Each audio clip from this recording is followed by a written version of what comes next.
Hi guys, this is Ellie's point of view. We're going to just jump straight into that. Sky managed to suck Trevor into her gang and got our tattoo and everything. We went back to bullying Brian after taking a short break from him and sending him a goodbye letter. He always had a notebook with him and sometimes I'd catch him writing in it. He carried it with him on the first day of school and the last. He got further through it every time I saw him. Sorry, I think it just drooled. I wondered if he was writing a story, maybe documenting school career. If so, that would be kind of fun. I doubted it though. Sophomore year was fun, especially the back-to-school dance. Eli and I danced a lot and it was funny. He didn't take his head off and that made me kind of sad, but I'd take it. One day in the middle of our summer break going into junior year, he texted me and asked me if I could meet up with him. I agreed and asked where, and when I got to the place, it was beautiful. There's a small pond, something rare for the districts of Armadillo. He was sitting by the pond feeding small ducks. I'm sure they'd die, but he sat talking to them like he had known them forever. Who knows, maybe he had. I sit next to him and he looks over at me. I don't understand how he could still wear a hood in such hot weather, but to each their own, I guess. He smiled, turning back to the decks and mumbling that he wanted to tell me something. Lately he had been smelling like drugs, but he smelled nice at the moment, like cologne. Maybe he's trying to get out of the drugs. I know he has a rough life at home and being high helps him cope, but it isn't safe for him. Unfortunately, Cooper's the same way, and I don't think Cooper will ever sober up. It doesn't help Skylar wants to go to high school. I could go to every party there is. I waited patiently for Eli to talk. Eventually he took a deep breath and turned back over to me. I wanted you to know that I felt safe with you. The thought of killing myself has crossed my mind so many times over the years, and I've attempted countless times. My heart broke. Nobody ever talked to Eli. He must feel left out and like no one wants him around. I do, though. I'll tell him when he's done with his story. Well, obviously none of them are successful. I'm here now, aren't I? He jokes, and I put a hand on his knee. I wanted to tell you that I'm thankful you've never judged me, and you've always seen me in the others' camp. You're the reason I continue. I attempted again last night, almost. I was locked in my bathroom and had enough drugs to do me in. I didn't use them, though. I put them away because I thought of you. He takes a deep breath. I could feel tears in my eyes, but I wasn't going to cry. He wouldn't want that. I will cry. I will cry later. He continues. Oh, that was me saying I would cry, not her, anyways.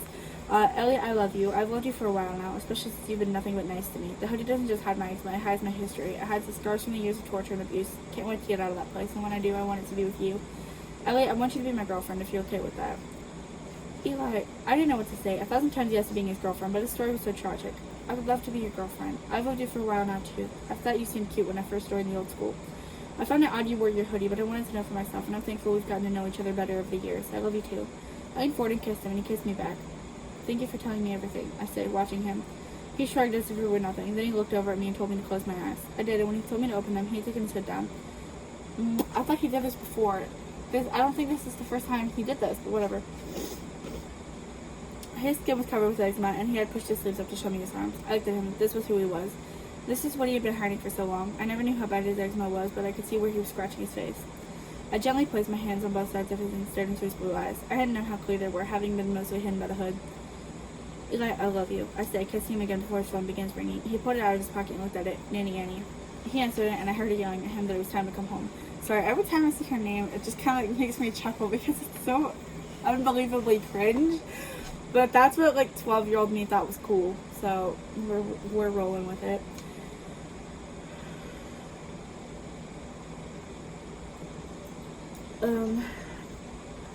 Eli rolled his eyes and nodded before saying, fine, I'm on my way, relax. He hung up on her, silencing his phone as it began to ring again and standing up. I have to go. Do you need a ride? I stand up too. No thanks, I'll just walk. I was fine walking the first time. No, let me give you a ride, Eli insists, taking my hand and walking me to his car.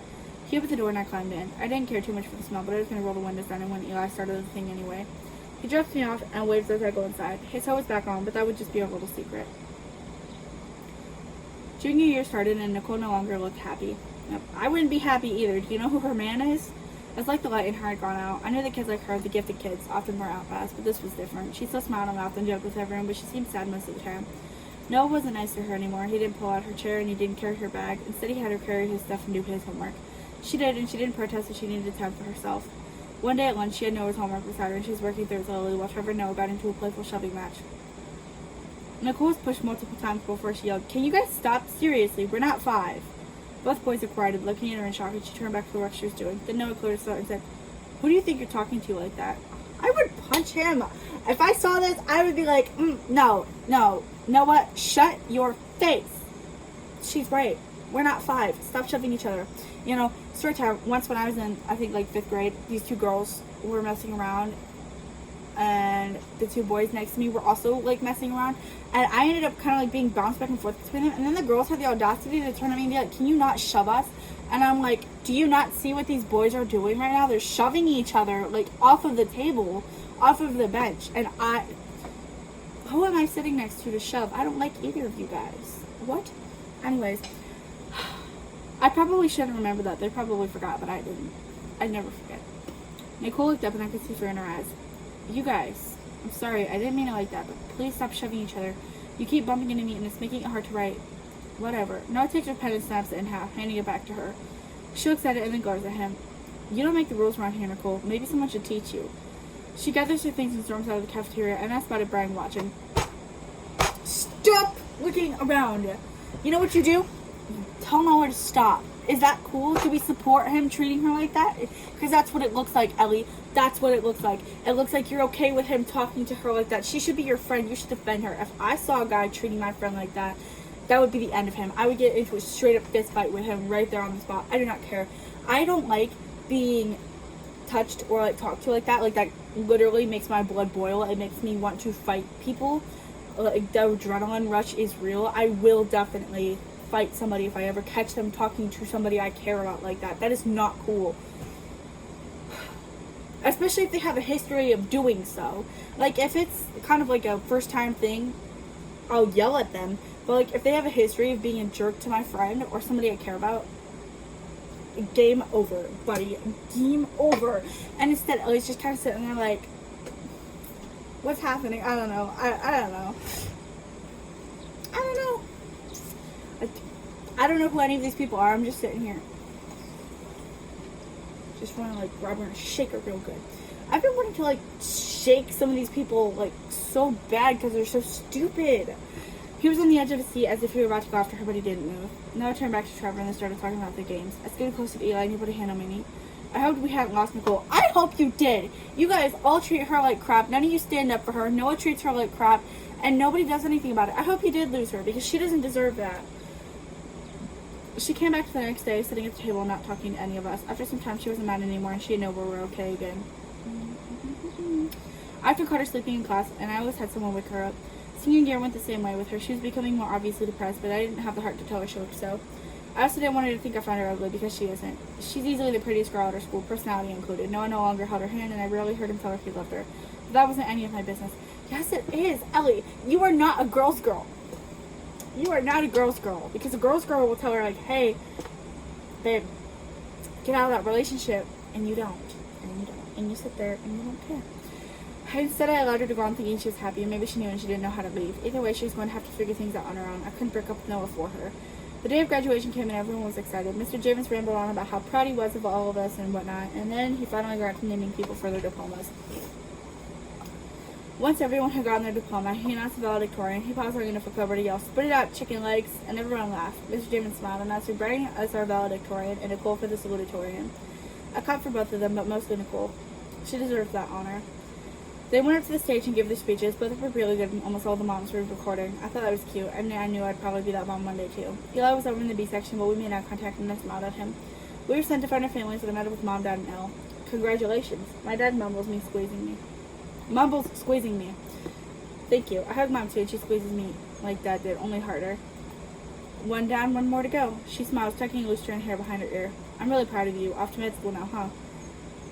I smile. I guess. I ruffle Elle's hair and sigh.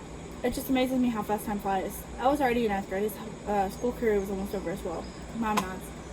Just yesterday, you were taking your first steps. I laughed. And you might be right. I'm a little wobbly today. Mom laughs too, and we agree on Burger Tank for dinner. We went home to eat and celebrate my graduation. And instead of spending the night with my family celebrating, I went to my room. I was going to clean out my desk and get things ready for college. I dropped my sketchbook and the drawing of Eli I made years ago falls out. I never showed him, nor do I plan to, but I picked it up and set it down gingerly anyways.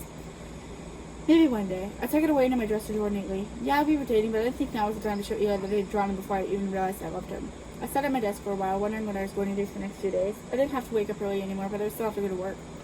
I earned a full ride scholarship to the college of my choice, so I was going to Harvard. I wanted to be a nurse, and I wanted to be one that actually cares about my patients. I don't know if that makes any sense. We're rolling with it. Eli and I had been talking a lot lately about how we were going to do long distance until I could come back home. From there, we would just decide where we wanted to live, even if it wasn't in the state. Someone knocked on my window, and I saw a hooded figure. Why couldn't he have just used the door like a normal human? I opened the window, and he grinned, slipping inside. Thanks, Elley. I wanted to come see you. Congratulations. You too. I'm proud of you. But hey, we need to have a serious talk. I was thinking about us and our future. if you want to have one. You're going to have to get off and out of the drugs. No alcohol, not enough to get drunk anyways. No drugs, no partying. I want you to be sober so we can have a family one day. Elley nods. His heart had fallen down when he came in, but he hadn't bothered to fix it. Sorry about that. I swear I'll sober up. Thank you. I don't want our kids being raised around that kind of stuff, and we'll have to lead by example. You're right, I'll stop. I've been clean for a little bit now, but I promise I'll get rid of it all. I'm actually living in my car now. Elley! I can't help it. I'm not sticking around at that shithole. Stay here. Fine, he sighs. If your parents are okay with it, I'll ask for you, but please stay off the streets. You're not made for that kind of life. I kissed him and he kissed me back. Promise me something? He says against my lips. What? Promise you won't leave even if I relapse? Elley, we were quiet for a minute. I was expecting a what, but he was expecting an answer. I won't leave. It's my job to help you get out of that. I'm your girlfriend. I start kissing him again, sliding my hands under his chest, and we start undressing each other. Oh, really? Really, Elley? Really? Naughty, naughty. When I'm almost completely naked, I come out of the bed while he goes and locks the door. We had sex, keeping quiet since my parents and brother were home, but it was still good. It was my first time. I don't know about him, but I knew that this was the form I promised him. I wouldn't leave him, no matter how many times he relapsed. Elley, you make me mad. She's almost up there with Noah. Like, you're not defending Nicole to Noah, and you should be. Next point of view is Brian's and how he kind of finishes high school out.